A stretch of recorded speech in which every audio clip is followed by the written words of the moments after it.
पृथ्वी के हर कोने में आज हमें किसी न किसी रूप में जीवन देखने को मिलता है, लेकिन आज से 5 बिलियन साल पहले एक समय ऐसा भी था जब अर्थ अपने फॉर्मेशन फेज में था। आज जिन पोल्स, पहाड़ और लैंडस्केप का लुत्फ हम उठाते हैं, उस दौर में ऐसा कुछ भी नहीं था। धरती पर पनपे सबसे पहले माइक्रोबियल लाइफ के बाद की कहानी तो हम सब कई बार सुनते आए हैं, लेकिन आज की वीडियो में हम माइक्रोबियल लाइफ से पहले फॉर्म हुए अर्थ की क्रोनोलॉजी पर बात करने वाले हैं। हम जानेंगे कि हमारी खूबसूरत नीले ग्रह की शुरुआत कैसे हुई, पृथ्वी पर जीवन की उत्पत्ति कैसे हुई, जानवरों का विकास कैसे हुआ, डायनासोर कब दिखाई दिए और वो कहां से आए थे। तो देर न करते हुए चलिए अपनी पृथ्वी के इतिहास की सभी कड़ियों को जानने की कोशिश करते हैं।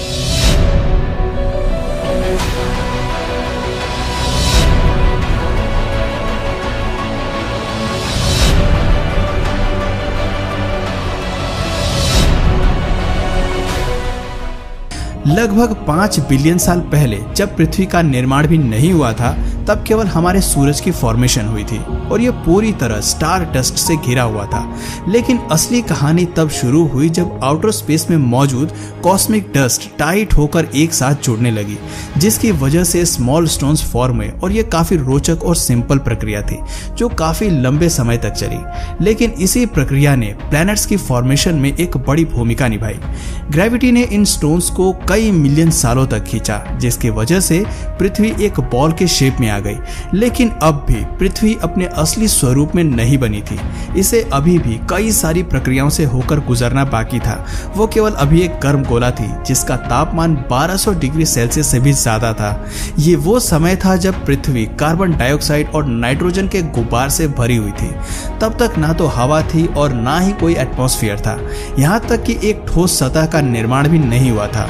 चारों ओर केवल लावा बह रहा था। लेकिन इस स्थिति को बदलने में ज्यादा समय नहीं लगा। जल्दी ही एक ऐसी घटना हुई जिसकी वजह से हमारा ग्रह एक नए ग्रह से टकराया, और ये टकराव इतना भारी था कि पृथ्वी से एक टुकड़ा टूटकर अलग हो गया, जो आगे चलकर चांद कहलाया। आज भले ही चांद पृथ्वी से काफी दूर है, लेकिन अपने शुरुआती दौर में हमारा चांद पृथ्वी के काफी करीब रोटेट करता था। समय के साथ दूरी बढ़ती चली गई। चांद भी ग्रेविटी के चलते गोलाकार शेप में फॉर्म हो गया, लेकिन टकराव का ये सिलसिला अभी खत्म नहीं हुआ था। 600 मिलियन साल बाद हमारी धरती को एक और फेज से गुजरना पड़ा, जब सोलर सिस्टम में मौजूद मेटेरॉइड्स भारी मात्रा में धरती की ओर गिरे। सोलर सिस्टम के निर्माण से बने हुए मेटेरॉइड्स जब धरती की ओर आए तो वो अपने साथ पानी की कुछ मात्राएं भी लेकर आए। कई मिलियन साल तक लगातार पृथ्वी पर गिरने की वजह से वहां पानी की ढेर सारी मात्रा इकट्ठा हो गई। वाटर बॉडीज ने पृथ्वी के तापमान को 70 डिग्री तक कूल करने का काम किया, लेकिन अभी भी पृथ्वी की सतह काफी गर्म थी, जिसे ठंडा करने का काम भी पानी ही करने वाला था। आपको बता दें कि आज जिस पानी को हम धरती पर इस्तेमाल करते हैं, यह मिलियन सालों पुराना है। और सबसे बड़ी बात है कि यह एक्स्ट्रा टेरेस्ट्रियल वर्ल्ड से संबंध रखता है, यानी कि आम भाषा में कहें तो पानी पृथ्वी पर नहीं उपजा, बल्कि मेटेरॉइड्स के जरिए मिला है। शुरुआती दौर में धरती की रोटेशन स्पीड भी काफी ज्यादा थी, जो वक्त के साथ साथ धीमी पड़ती गई। इसी की वजह से ओशन वाटर भी कम होता गया। पृथ्वी के बनने के 700 मिलियन साल बाद इसकी सतह पूरी तरह पानी से कवर हो गई। जमीन केवल कुछ आइलैंड के रूप में ही मौजूद थी, लेकिन कोर से लावा का निकलना अब भी जारी था। ये लावा पानी के चलते ठंडा होकर ठोस हो रहा था, जिससे सतह का निर्माण होना शुरू हो चुका था। धीरे धीरे इस प्रक्रिया ने रफ्तार पकड़ी और लावा से बनने वाली सतह ने जुड़ना शुरू किया। ऐसे में पानी के अलावा पृथ्वी पर महाद्वीपों का भी फॉर्मेशन हुआ। 3 बिलियन साल बाद जब पृथ्वी एक ग्रह के रूप में फॉर्म हो गई, तब भी मेटेरॉइड्स का पृथ्वी पर गिरना जारी रहा। खास तौर पर जब मेटेरॉइड वॉन्केट समुद्र में गिरा तो इसने पानी में अलग तरह के केमिकल्स को रिलीज किया, जिसकी वजह से कई रिएक्शन हुए और पहली माइक्रोबियल लाइफ धरती पर फॉर्म हो गई। सबसे पहले यूनिसेल्युलर बैक्टीरिया ने पानी में जन्म लिया। कई मिलियन साल तक ये बैक्टीरिया इसी फॉर्म में रहे, लेकिन धीरे धीरे इन्होंने अपनी तादाद को बढ़ाया और समुद्र के कोने कोने में फैल गए। जैसे जैसे सूरज की रोशनी समुद्र पर पड़ी तो पानी ने ऑब्जॉर्व करना शुरू किया। सनलाइट की मदद से पहले माइक्रो ऑर्गेनिजम्स ने कार्बन डाइऑक्साइड को पानी और ग्लूकोज में तोड़ा, जिसकी वजह से ऑक्सीजन का निर्माण हुआ। माइक्रोबियल लाइफ की वजह से ओशन वाटर ऑक्सीजन से भर गया।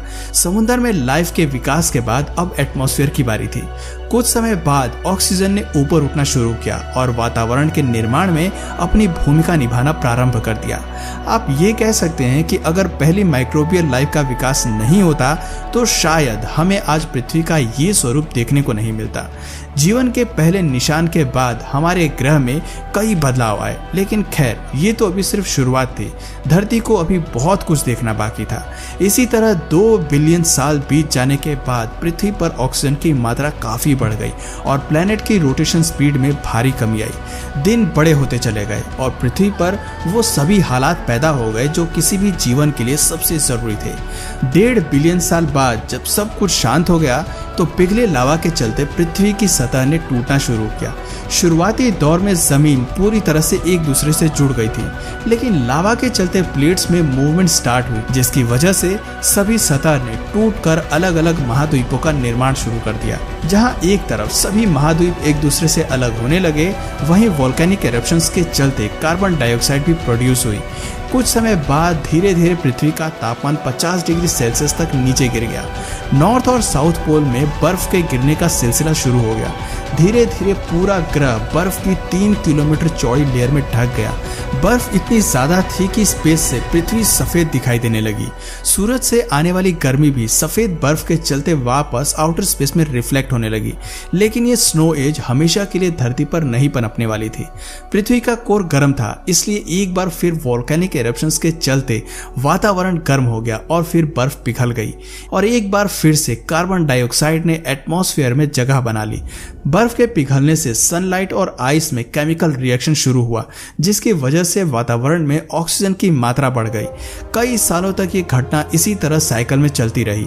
ऐसे में मिलियन साल बाद पृथ्वी का तापमान एक एवरेज लेवल तक जा पहुंचा, जो इंसान के रहने के लिए बिल्कुल परफेक्ट हो गया। ग्रह का एयर टेम्परेचर भी इसी स्थिति में आ गया। लेकिन इस प्रक्रिया में स्नो एज में विकसित हुए सभी बैक्टीरिया को मरना पड़ा। केवल वही जिंदा रह पाए जो 540 मिलियन साल से डीप ओशन में रह रहे थे। ये सभी बैक्टीरिया समय के साथ साथ कई पड़ाव पर इवॉल्व हुए। पानी में ऑक्सीजन लेवल बढ़ने के साथ ही पहले मोलस्क यानी कि इन्वर्टिब्रेट भी विकसित हुए। इसके साथ ही बोन स्केलेटन का भी विकास हुआ। पहले वर्म्स से लेकर स्पॉन्जेस और ट्रिलोबाइट्स का विकास भी शुरू होने लगा। हालांकि जमीन अभी भी खाली थी, लेकिन पानी के नीचे एक ऐसी दुनिया का विकास शुरू हो चुका था जो इससे पहले पृथ्वी पर कभी भी नहीं पनपी थी। पानी के अंदर पहले इंसेक्ट्स के साथ पहले प्रीडेटर्स का विकास हुआ, जिन्होंने अपने भोजन के रूप में ट्रिलोबाइट्स को खाना शुरू किया। जीवों के साथ साथ महासागरों में भी पेड़ पौधों ने अपनी एक जगह बनानी शुरू कर दी। प्लांट्स और एनिमल्स की कम से कम 10,000 प्रजातियां अस्तित्व में आ गई। जहां पानी के अंदर एक सुंदर मरीन वर्ल्ड का निर्माण हो रहा था, वहीं हमारी सतह अभी भी बंजर थी। इसका सबसे बड़ा कारण सूरज की किरणों से पैदा होने वाली रेडिएशंस थी। लेकिन जल्दी ही समुद्र से निकलने वाली ऑक्सीजन ने रेडिएशंस के साथ रिएक्ट करना शुरू किया, जिसकी वजह से ओजोन नाम की एक नई गैस का निर्माण शुरू हुआ। इस गैस ने धीरे धीरे पूरी पृथ्वी को कवर कर लिया, जिसकी वजह से सूरज से आती हार्मफुल रेडिएशन ओजोन लेयर से अंदर नहीं आ पाई। वक्त के साथ ओजोन काफी मोटी होती चली गई, जिससे 375 मिलियन साल पहले पृथ्वी की सतह पर पहले पौधे ने पनपना शुरू किया और ऐसे में एक ग्रीन एनवायरनमेंट का विकास शुरू हुआ। इस प्रक्रिया को पूरा होने में काफी समय लगा, लेकिन हरे भरे वातावरण के विकास के साथ समुद्र में मछलियां भी पनपने लगी। इन मछलियों के फिन्स जैसे पैर धीरे धीरे इवॉल्व हुए, जिससे ये पानी से बाहर आकर जमीन पर रहने लगी। बस इसी तरह बाकी वेजिटेशन का भी विकास हुआ, लेकिन वो मछली ही थी जिसने 15 मिलियन साल पहले समुद्र को छोड़कर जमीन पर घर बनाया और धीरे धीरे इनके एवोल्यूशन ने कई जानवरों का विकास किया। सबसे पहले शुरुआत लैंड रेप्टाइल से हुई, लेकिन इनमें एवोल्यूशन के चलते धीरे धीरे डायनासोर्स की कई प्रजातियां हमें धरती पर देखने को मिली। धरती पर हरियाली बढ़ने के साथ साथ जायंट जंगलों का भी विकास हुआ और ये जंगल कई बड़े डायनासोर्स का घर बन गया। आप ये मान लीजिए कि प्रकृति एक ऐसे जीवन का आगाज कर चुका था जो हर दिन बदल रहा था और बेहतर हो रहा था, और धीरे धीरे ये फॉर्मेशन तब से लेके आज तक इवोल्यूशन का ही एक नतीजा है, जिसके बाद हमें कई सारे जानवर और इंसान भी देखने को मिले। पर अगर इस पूरी प्रक्रिया को मैं ब्रीफ करने लगा तो ये वीडियो काफ़ी लंबी हो जाएगी। अगर आप कहेंगे तो मैं इसका पार्ट 2 भी ज़रूर बताऊंगा, इसलिए आप कमेंट में अगर चाहिए तो पार्ट 2 ज़रूर मेंशन करिए। तो दोस्तों ये थी पृथ्वी के फॉर्मेशन से लेकर जीवन की उत्पत्ति की कहानी। इन फैक्ट से पता चलता है कि आज जिस पृथ्वी को हम देखते हैं उसके एवोल्यूशन के पीछे एक गहरा इतिहास छिपा है। एवोल्यूशन की रेस आज भी जारी है और अभी भी प्रकृति उसी रफ्तार से इवॉल्व हो रही है। ऐसे में ये जानना दिलचस्प है कि हमें भविष्य में न जाने धरती पर क्या क्या देखने को मिल सकता है। तो दोस्तों अगर ये वीडियो आपको पसंद आया और अगर इस वीडियो से आपको कुछ नया जानने या सीखने को मिला या फिर इंटरेस्टिंग लगा तो प्लीज़ इस वीडियो को एक लाइक करके अपने फ्रेंड्स और फैमिली में भी इसे ज़रूर शेयर करें। और यदि आप इस चैनल पर नए हैं तो प्लीज़ इस चैनल को सब्सक्राइब करके बेल नोटिफिकेशन आइकन को ऑन कर लीजिए ताकि हमारे आने वाले वीडियोस आप मिस ना करें। मिलते हैं फिर किसी वीडियो में नए टॉपिक के साथ, तब तक के लिए नमस्कार।